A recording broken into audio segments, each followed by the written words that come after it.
ವಿದೇಶಾಂಗ ವ್ಯವಹಾರಗಳ ಸಚಿವ ಡಾಕ್ಟರ್ ಎಸ್ ಜೈಶಂಕರ್ ಕಳೆದ ರಾತ್ರಿ ಅಮೆರಿಕದ ವಿದೇಶಾಂಗ ಸಚಿವ ಮಾರ್ಕ್ ರೂಬಿಯೋ ಅವರೊಂದಿಗೆ ದೂರವಾಣಿ ಮೂಲಕ ಸಮಾಲೋಚನೆ ನಡೆಸಿದರು. ಈ ಕುರಿತು ತಮ್ಮ ಸಾಮಾಜಿಕ ಮಾಧ್ಯಮ ಜಾಲತಾಣದಲ್ಲಿ ವಿವರವನ್ನು ಹಂಚಿಕೊಂಡಿರುವ ಅವರು, ಪಶ್ಚಿಮ ಏಷ್ಯಾದ ಬಿಕ್ಕಟ್ಟು ಮತ್ತು ಅಂತಾರಾಷ್ಟ್ರೀಯ ಆರ್ಥಿಕತೆಯ ಮೇಲೆ ಅದರಿಂದ ಆಗುವ ಪರಿಣಾಮಗಳ ಕುರಿತು ಚರ್ಚೆ ನಡೆಸಲಾಯಿತು ಎಂದು ಹೇಳಿದ್ದಾರೆ. ಅಲ್ಲದೆ ಇಂಧನ ಭದ್ರತೆ ಆತಂಕಗಳ ಕುರಿತು ಉಭಯ ನಾಯಕರು ಚರ್ಚೆ ನಡೆಸಿದ್ದೇವೆ ಎಂದು ಜೈಶಂಕರ್ ತಿಳಿಸಿದ್ದಾರೆ.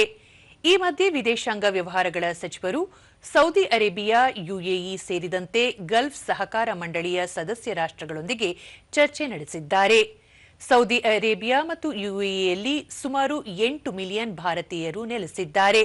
ಪಶ್ಚಿಮ ಏಷ್ಯಾದಲ್ಲಿನ ಬಿಕ್ಕಟ್ಟಿನ ಕುರಿತಂತೆ ಡಾಕ್ಟರ್ ಎಸ್ ಜೈಶಂಕರ್ ನಡೆಸಿದ ಸಭೆಯಲ್ಲಿ ಬಹ್ರೇನ್, ಕುವೈತ್, ಒಮಾನ್ ಮತ್ತು ಕತಾರ್ನ ರಾಯಭಾರಿಗಳು ಭಾಗವಹಿಸಿದ್ದರು.